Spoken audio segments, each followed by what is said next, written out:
নোয়াপাড়া প্রগতি road এলাকার প্রত্যেকটা ঘর থেকে মায়েরা, বোনেরা, দাদারা, আমাদের যারা হাঁটতে পারেন না এমন বয়স্ক ব্যক্তিরা পর্যন্ত স্বতঃস্ফূর্তভাবে ঘর থেকে বেরিয়ে এসে তিনি বৃষ্টিতে ভিজে শুধু একটা আশা নিয়ে আমাদের এসপি মহাশয়ের কাছে আমরা একটা ডেপুটেশন দিয়েছি যে আপনারা নিশ্চয়ই জানেন যে গত 5 দিন পূর্বে আমাদের নোয়াপাড়া প্রগতি রোড এলাকায় জীবনধারার অপোজিটে বিশ্ব দাস সে নভেম্বর মাসে বিয়ে করেছিল সেই নোয়াপাড়া অটো স্ট্যান্ড এলাকার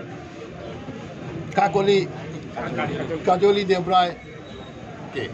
কিন্তু এই 9 মাস অতিক্রান্ত হতেই দেখা যায় কাজলি দেবরায় নিজের স্বামীর বাড়িতে মৃত্যুবরণ করেছে।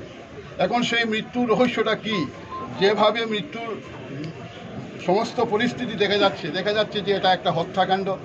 তাই আমরা হত্যাকাণ্ড না কি ঘটনার সঠিক তদন্ত করে দোষী যারা তাদেরকে কঠোর শাস্তির দাবিতে আজকে আমরা মাননীয় এসপি মহোদয়ের কাছে আমরা ডেপুটেশন প্রদান করেছি যাতে এই ঘটনার সঠিক তদন্ত হয় এবং সঠিক তদন্ত সাপেক্ষে যে যদি দোষী কেউ হয় সেই দোষী ব্যক্তিকে কঠোর সাজা দেওয়া হয়, একটা দৃষ্টান্ত হয়ে থাকে।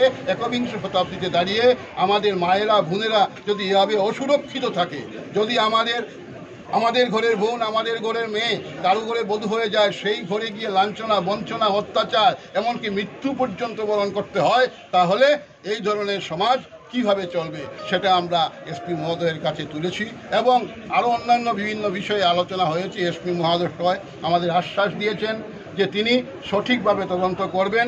উনার আশ্বাসে আমরা বিশ্বাসী।